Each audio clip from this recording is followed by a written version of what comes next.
And there is some pretty cool news coming out in the baseball world. Netflix and the Red Sox are partnering together and making their own version of Hard Knocks. Netflix is going to follow the Red Sox the entire 2024 MLB season, and this series will be released in 2025. They'll have all the exclusive access. And also, too, a documentary is coming out about their historic 2024 World Series championship run.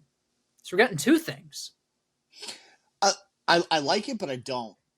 I like Neither do I. because, yeah, like, I like it because it's the first time you're kind of brought into that baseball locker room for the first time. Yeah. We had it with HBO with the Winter Classic a long time ago. That gave us awesome content into hockey locker rooms. Yeah, NHL, yeah. Yeah, obviously you have Hard Knocks, which is the cream of the crop. You haven't really seen it in the NBA much, except like you get like the Last Dance, you get like the Redeem Team, so you do get behind the scenes stories. You haven't gotten it in baseball really, so this is scratching the surface. It's really good.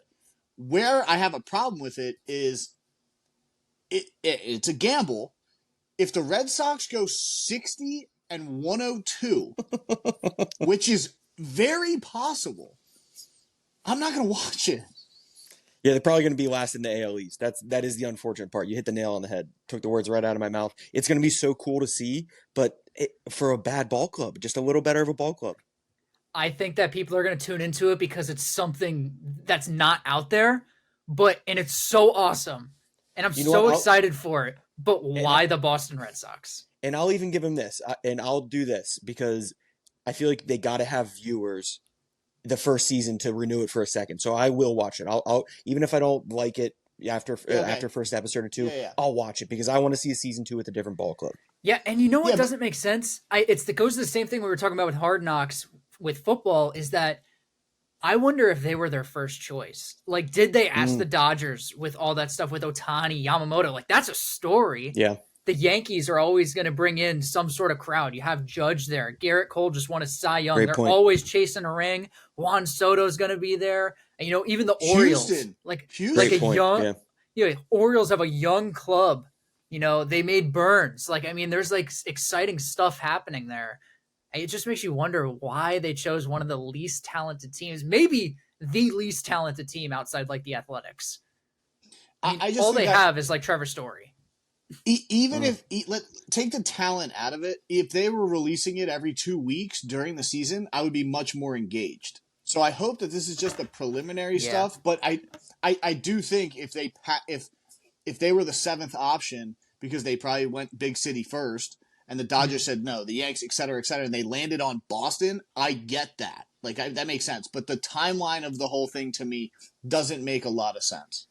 Well, and one last thing I'll say too, Jedi, sorry, is Netflix has done a good job of this. Even though they haven't done baseball, they've done this with NASCAR. They've done this with tennis. They've done this with F1. They've done it with a lot of cool stuff. So I hope they continue that trend. And maybe they can, because it's not released every 2 weeks, they can kind of filter out some of the, the bullshit. Yeah, two things. One, I forgot to mention, they do have Rafael Devers, but I feel like the highlight of the season is going to be maybe them trading one of their big stars, like Trevor Story, just out of there. I don't know if they'd get rid of Devers. That wouldn't make any sense. Yeah. I don't know if he got extended. He might have. I think he did recently. I was going to say, there's been so much stuff going on that I kind of forget. But I do hope, or I wish that it would be a thing that would be every 2 weeks, like something like a Hard Knocks because I don't like knowing the outcome of the season when it's going to be released in 2025. It's kind of like, what's there to tell? Especially if they were under 500, and to where it's are we just going to watch Lucas Giolito play Fortnite? I feel like that's all we're going to be doing. His Twitch stream, what's going on? But it'll be interesting for sure to see. I hope Netflix does renew some of their NASCAR things. That was a really good series, the NASCAR one. But I don't think that they've been renewing a lot of the stuff that they the tennis one. I think I don't know if it's a one and done, but they should redo it because it's really good content. Netflix's best stuff is the what was it, the Malice in the Palace, Untold or whatever it is. Mm-hmm.